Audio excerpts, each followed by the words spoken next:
Assalamualaikum warahmatullahi wabarakatuh. Subuh ini kita berada di Masjid Al-Muhajirin Komplek Bank of Tokyo dalam rangka mengikuti kajian yang akan diisi oleh Bapak Kartono Adi Susilo bertemakan pertolongan Allah Subhanahu wa taala melalui surat Al-Fatihah. Sahabat sekalian, silakan menyaksikan. Wassalamualaikum warahmatullahi wabarakatuh. Assalamualaikum warahmatullahi wabarakatuh. Alhamdulillahirabbil alamin, wassalatu wassalamu ala nabiyyina Muhammadin wa ala alihi wa sahbihi ajma'in, amma ba'd. Jemaah salat subuh yang dimuliakan Allah Subhanahu wa taala, mari kita senantiasa memanjatkan pujian syukur kita kepada Allah Subhanahu wa taala yang telah begitu banyak memberikan kepada kita banyak nikmat sehingga kita bisa melaksanakan sholat subuh secara berjamaah di Masjid Al-Muhajirin dalam keadaan sehat walafiat. Kemudian salawat dan salam semoga tetap tercurah terlimpahkan kepada junjungan kita uswatun hasanah, manusia teladan, yaitu Nabi besar Muhammad sallallahu alaihi wasallam, serta keluarga, sahabat, dan umatnya yang tetap istiqomah melaksanakan syariat Islam sampai akhir zaman nanti. Jemaah salat subuh yang dimuliakan Allah Subhanahu wa taala, mari kita niatkan pada pagi hari ini untuk bertolabul ilmi dengan terlebih dahulu kita bacakan basmalah. Bismillahirrahmanirrahim.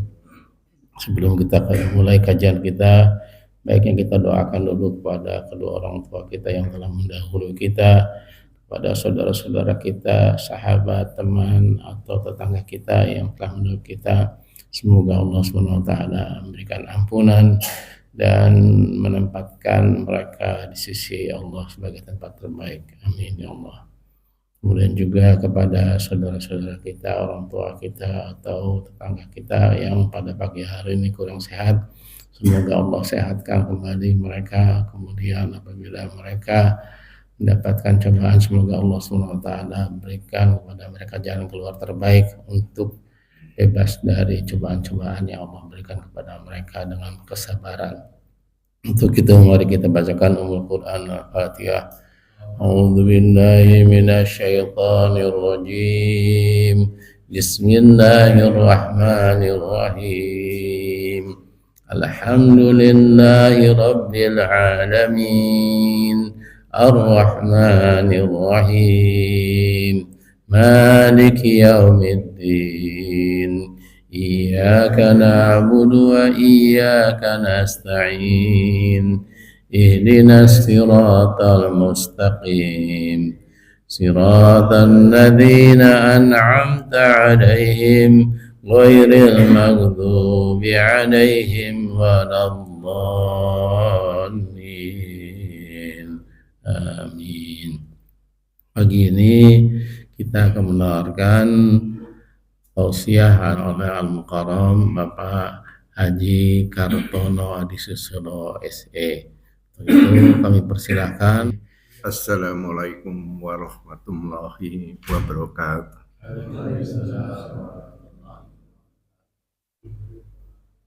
Saya merasa tersanjung dengan ucapan saudara kita Pak Haji Suhaib Aidi yang mengatakan saya ini Al-Mukarram. Padahal kami adalah hamba yang dhaif, yang penuh segala kekurangan, jauh dari kesempurnaan. Kemarin saya diinformasikan mendapatkan tugas mulia seperti ini untuk menyampaikan apa yang bisa saya sampaikan, saling mengingatkan apa yang pernah saya alami, sehingga bisa menjadi satu bekal dalam keseharian hidup kita yang penuh dengan tantangan dan ujian. Bapak-bapak sekalian, pertama-tama tidak ada yang terindah untuk membuka pembicaraan ini selain bersyukur kepada Allah Rabbil Ijati, Allah Tuhan sekalian alam pencipta segala kehidupan. Dan yang kedua, salam selawat kepada junjungan Nabi kita, Nabi Muhammad SAW, yang menjadi sumber sari toladan kita di dalam menata kehidupan yang penuh ujian dan tantangan ini. Di zaman yang penuh fitnah, kedengkian, dan ketimpangan di berbagai lini. Kemudian kita juga doa yang tiada terputus bagi para pendahulu, para syuhada, para mujahid, para ulama, seluruh keluarga kita, baik yang sudah meninggal maupun yang masih hidup. Semoga keberkahan dan nikmat dan karunia Allah selalu dilimpahkan kepada mereka, membalas semua apa yang telah dilakukan, dan memberikan juga hidayah dan inayah kepada kita semua. Amin. Ya Rabbal Alamin. Bapak-bapak sekalian, rasa syukur kita pertama, tak usah jauh-jauh, pada diri kita sendiri yang Allah karuniakan organ-organ tubuh yang sangat sempurna. Tetapi marilah kita renungkan sedikit. Banyak orang yang punya telinga hanya untuk mendengar, tapi sedikit yang mau mencoba memahami apa yang didengarnya. Banyak orang berakal, semua berakal kepada ciptaan Allah yang namanya manusia sebagai satu pembeda antara manusia dan binatang. Tetapi banyak yang sedikit dari manusia yang mau berpikir. Demikian pula banyak orang yang membaca firman-firman Allah. Tapi sedikit dari kita yang sadar, yang mau memperhatikan apa yang dibaca, apa yang selayaknya dipahami, apa yang harus difikirkan, sehingga langkah-langkah dalam kehidupan kita tertata rapi sesuai dengan apa yang dikehendaki Allah Subhanahu wa Ta'ala. Bapak-bapak, saya hanya ingin menyampaikan sebuah judul pada kesempatan ini, yaitu Misteri Surat Al-Fatihah. Ya Allah, ya Rabbi, dulu saya hampir orang-orang yang selalu ingin meyakini kebenaran itu dari pembuktian yang ada. Bagaimana orang meyakini sesuatu kalau tanpa bukti? Bagaimana suatu teori akan mengantarkan kita kepada keyakinan yang kukuh kalau kita tidak mau mencari satu kebenaran itu sendiri dari adanya bukti-bukti dari apa yang diteorikan itu. Bapak-bapak sekalian, perjalanan kehidupan saya sampai umur 78 ya, dan insya Allah bulan April tahun ini saya akan mencapai the golden time dari pernikahan saya dengan istri saya. 50 tahun tak terasa membangun rumah tangga ini. Perjalanan ini mengantarkan saya pada berbagai peristiwa yang mengantarkan saya kepada suatu keyakinan yang pasti. Melihat berkembangan, kok kenapa ya di zaman saya kecil, masih remaja, ketika saya sakit, kemudian meminta tolong, waktu itu dokter masih sedikit, puskesmas masih jarang, tapi datang kepada orang-orang ulama waktu saat itu, hanya dihantarkan dengan bacaan Al-Fatihah saja, kesembuhan itu dalam tempo 1-3 hari sudah sembuh. Aneh, apa sih misteri di belakang surat Al-Fatihah? Ternyata Allah mengantarkan saya pada kehidupan saya sampai ini. Begitu mukjizatnya Al-Fatihah itu di dalam menolong kehidupan manusia.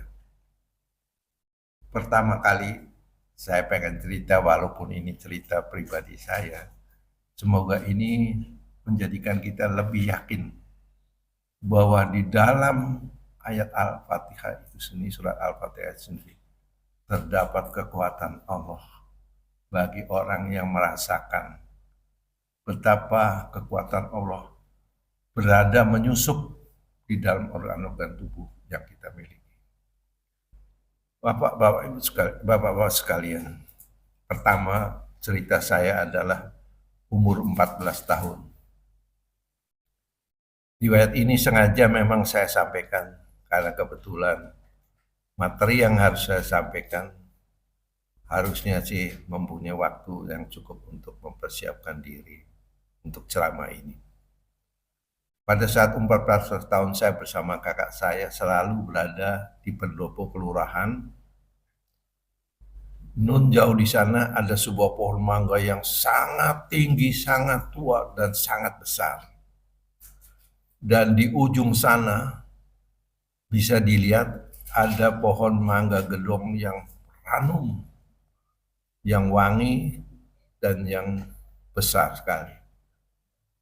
Kakak saya ada seorang ahli ketapel itu artinya yaitu menginginkan agar bisa sampai ke sana, tapi saking tingginya nggak bisa tercapai dan pohon itu sudah sangat tua sehingga bahaya kalau untuk dipanjat.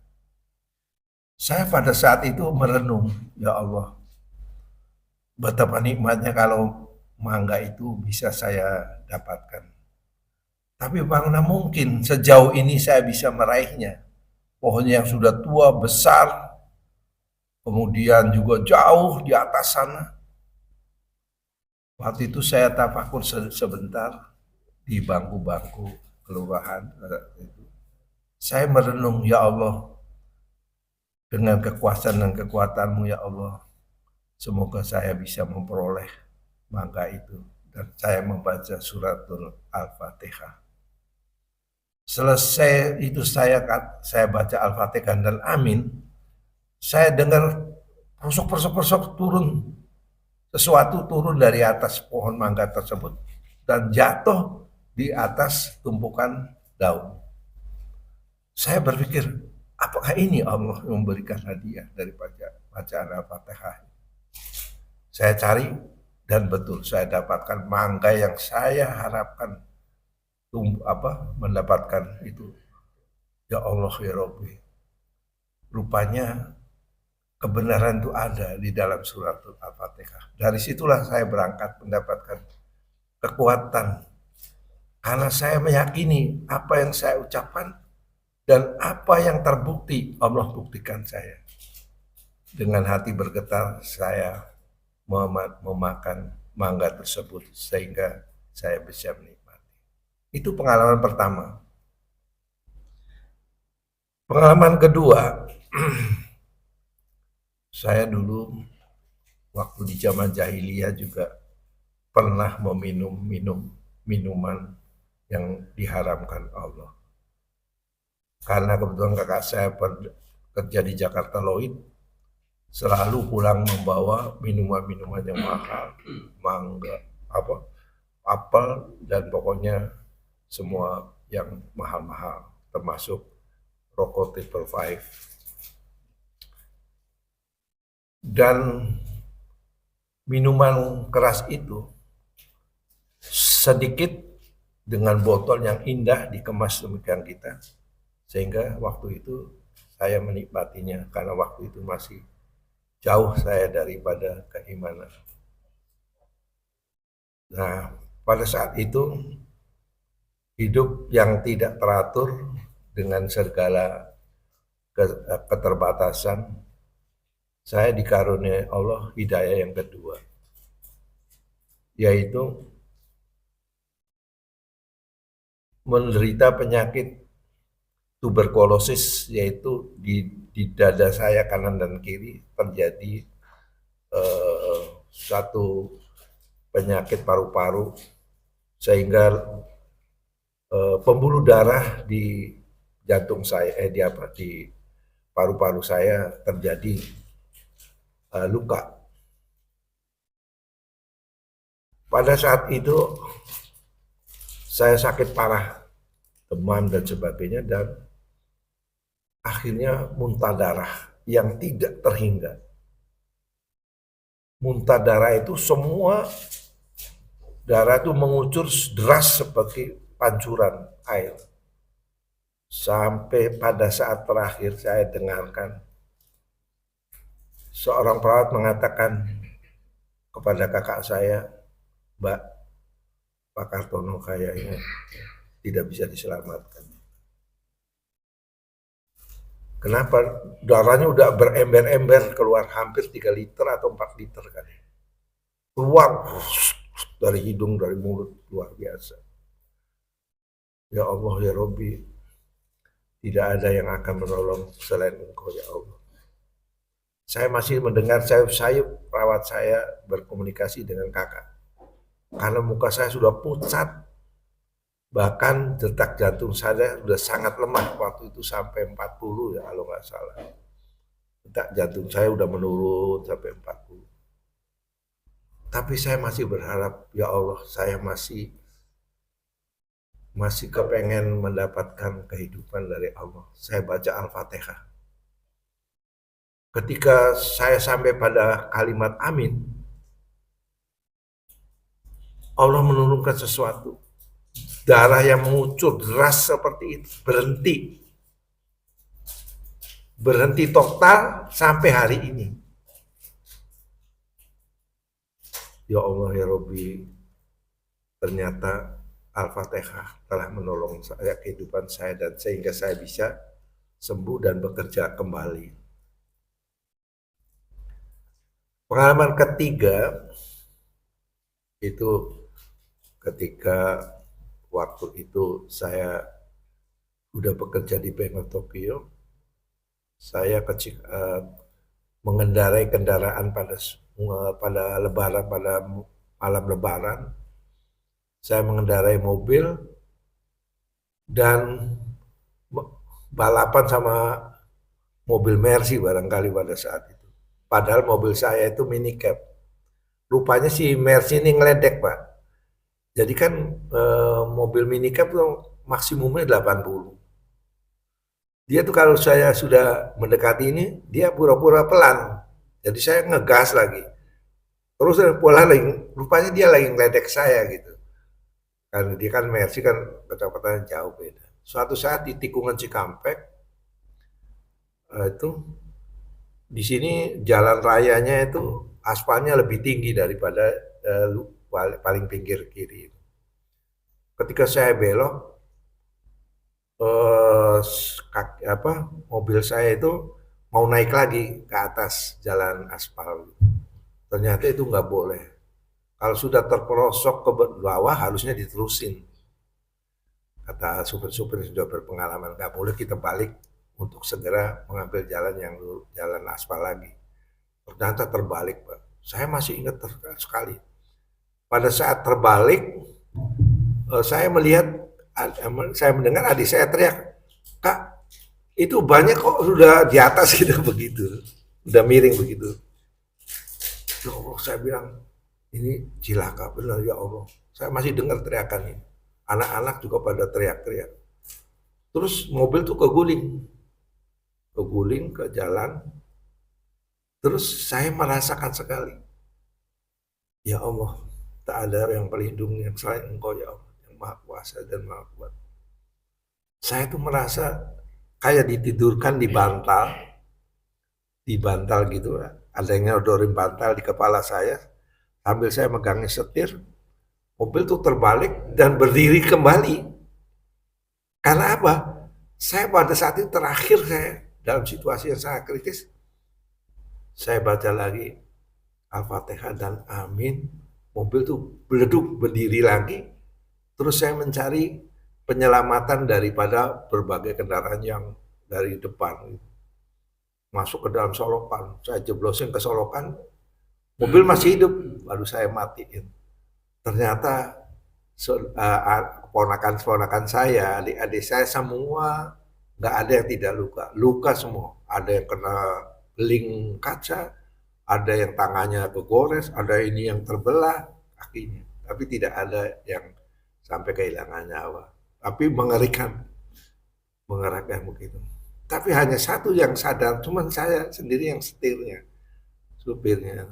Ya Allah ya Robbi, ini pengalaman ketiga yang membuat saya semakin kukuh di dalam pendirian keislaman ini. Yang keempat, pengalaman keempat itu saya pulang dari kantor malam hari, kira-kira jam 9, pas gajian tanggal 20, pas pulang, ada duit yang saya besar tuh saya taruh sebelah kiri, tapi duit recehan saya sebelah kanan. Di pasar Mambo Koja sana, saya turun beli barang, buku-buku, rupanya sudah ada yang ngawasi, begal-begal ini sudah ngawasi. Jadi ketika dia melihat saya bayar dengan uang ini, langsung saya naik mobil angkot. Mereka ternyata baik supir maupun penumpangnya itu semua begal semua gitu. Saya nggak sadar, masuk aja lah, barangkali termasuk angkot yang menuju rumah saya. Ternyata supirnya juga kerjasama, di depan tuh menodongkan pisau, yang di belakang, di kanan kiri juga pisau, di belakang itu celurit. Jadi saya kanan kiri udah pisau, sini celurit, saya nggak bisa bergerak sama sekali. Dan saya lihat wajahnya, yang saya kenalin adalah yang mengancam mati saya itu adalah yang giginya ompong, mungkin bekas dipukul atau apa.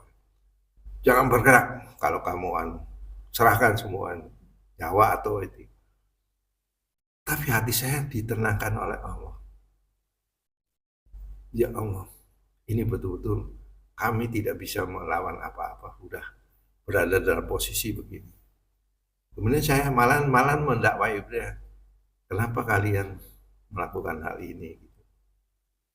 Kan ini adalah hal sesuatu yang, oh jangan banyak bacot, jangan, ini bukan tempatnya kamu berdakwah.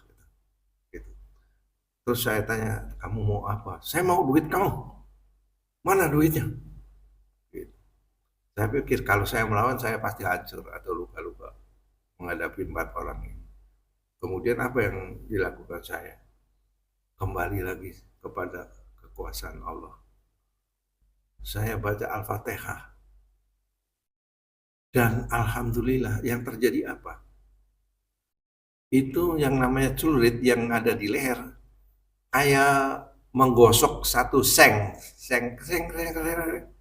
Padahal kan mesti ini daging dan celurit kan harus di leher. Tapi saya waktu itu agak tergeser keyakinan saya, karena mana mungkin dalam situasi seperti ini saya bisa tertolong. Akhirnya saya menyelipkan jari kanan saya ini, ibu jari, masuk ke dalam tenggorokan saya depan, supaya tidak nembus ke dalam tenggorokan. Jadi ini luka baret, ini untuk melindungi ini. Itu sangat luar biasa. Akhirnya saya bilang begini, oke, kalau kamu ini saya kasih tuh uang yang sebelah kanan, padahal ini uang kecil ya. Uang receh yang banyak. Selamat ya, saya tidak akan melaporkan Anda ke polisi, ini uang untuk selamat berpesta ya. Saya akan orang sini, saya sebetulnya orang-orang sini, dan saya juga tahu siapa-siapa tokoh preman di sini. Udah jangan banyak ngomong, serahkan, saya serahkan, terus mereka pada turun. Rupanya kejadian ini bukan cuma saya, sebelumnya banyak yang kejadian begitu, pembegalan begitu. Saya masuk rumah sakit, darah udah mengucur ke sana kemari, susternya bilang, Bapak nanti pulangnya lewat kamar jenazah ya, jangan lewat depan, karena yang kemarin sesudah diobatin kami dibegal lagi, dia habis-habisin dompetnya segala macam katanya. Jadi Bapak, saya belum sempat bayar tuh, waktu itu masih ngutang, artinya nggak kepikir gitu. Udah Pak, jangan udah, Bapak sekarang ke belakang diantar susternya sampai ke pintu belakang. Dan rumah saya kebetulan di belakang rumah sakit Marsudiri ini pada saat itu. Jadi saya bilang dari 4 kejadian ini itu menunjukkan bahwa di dalam suratul Al-Fatihah ini terus terang aja kenapa selalu bertanya kenapa begitu mujizatnya pertolongan Allah yang menjadikan sebuah misteri begitu berkhasiat dan begitu mujizat. Makanya tidak ada lagi ruang bagi saya untuk tidak meyakini apa yang ada di dalam kandungan surat Al-Fatihah. Dan ketika saya begitu, saya mencoba membuka lembaran-lembaran Al-Fatihah. Saya baca sesuatu dimulai dengan ta'awudz, dengan mengucapkan dengan atas nama Allah yang Maha Pengasih dan Penyayang. Ya Allah, berarti kalau kita selalu ingat kepada Allah, Allah selalu berada di dekat kita. Dengan kasih sayang yang tidak terhingga, tidak terbatas, tidak bertepi, ternyata Allah selalu dekat dengan kita, dekat dengan leher kita, urat leher kita. Saya mendapatkan satu penerang di dalam pikiran saya bahwa ya Allah, dengan ucapan basmalah aja menjadikan kita lebih dekat sama Yang Maha Kuasa. Makanya patut kalau kita sebagai hamba selalu mengatakan alhamdulillahirabbil alamin. Kita mengucapkan puji-pujian, segala syukur yang kita panjatkan, doa yang kita panjatkan kepada yang menciptakan alam semesta ini. Pantas kalau kita melakukan pujian terhadap sesuatu yang maha segala. Kalau kita bicara kasih sayang ya Allah,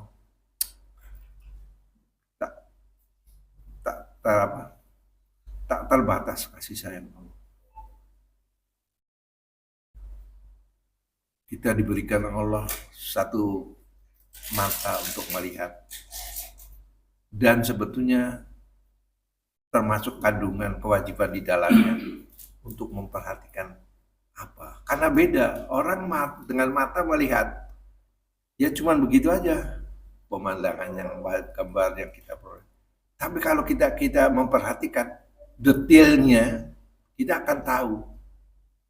Oh, ini begini, oh ini begitu, oh ini begitu. Begitu pula kalau kebiasaan kita memanfaatkan indera kita yaitu pendengaran. Cobalah kita belajar untuk memahaminya. Jangan cuma mendengar. Kalau kita mendengar aja mungkin kita tidak akan dapatkan sesuatu yang lebih jauh lebih berharga. Tapi kalau kita belajar untuk memahami apa yang menjadi kandungan dari firman-firman Allah itu sendiri, insya Allah kita akan mendapatkan sesuatu yang lebih dalam, lebih bermanfaat. Apalagi kalau kita selalu mempergunakan akal yang kita peroleh, akal yang kita punya, akal yang Allah karuniakan, itu untuk berpikir. Kan kita selalu diingatkan, afala taqilu, afala yatafakkarun.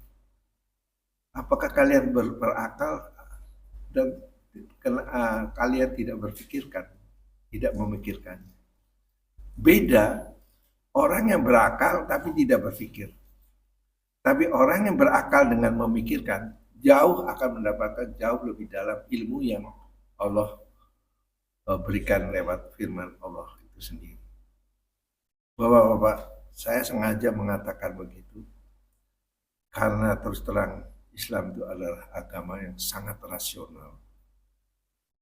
Karena begitu rasionalnya mengantarkan kita semua kepada sesuatu yang masuk akal.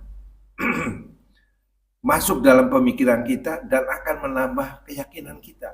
Apalagi kalau kita sudah memikirkan dan memahaminya, kita mencoba mempraktekannya.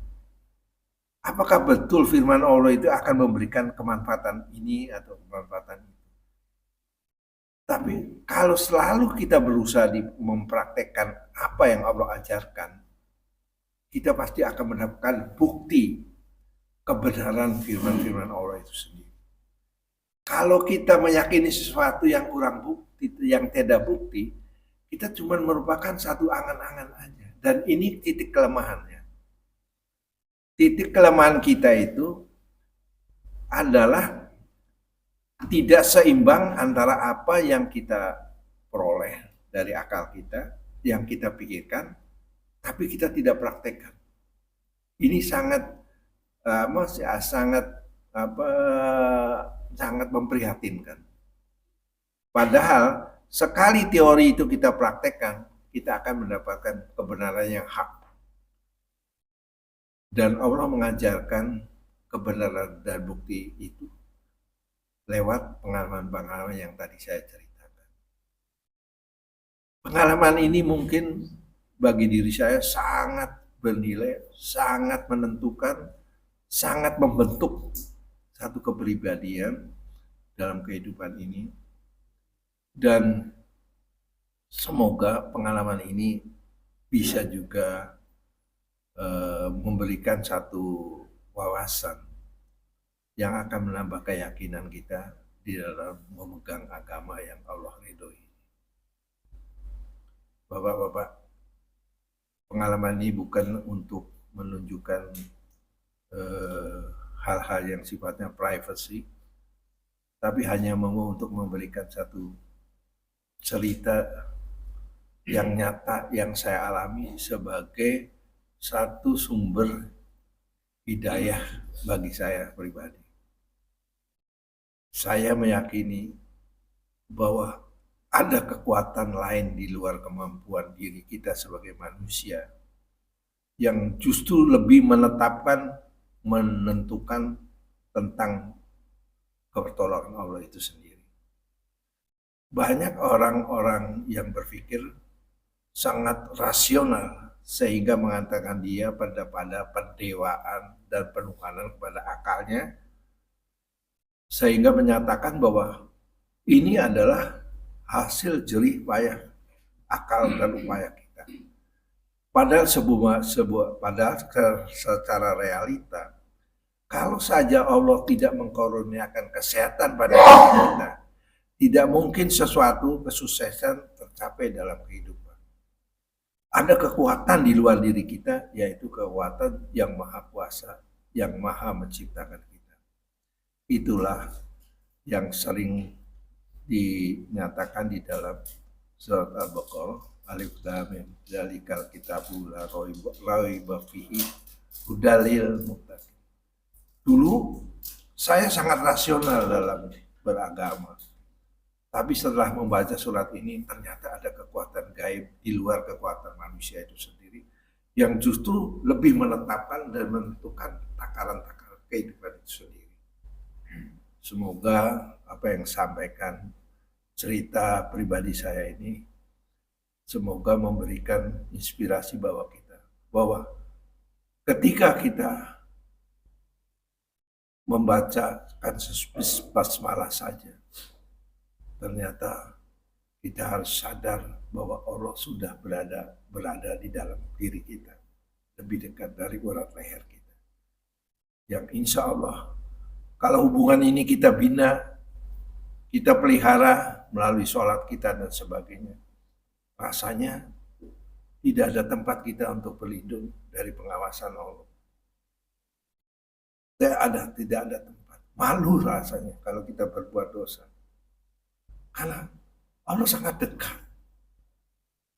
Allah sangat dekat mengawasi kehidupan keseharian kita.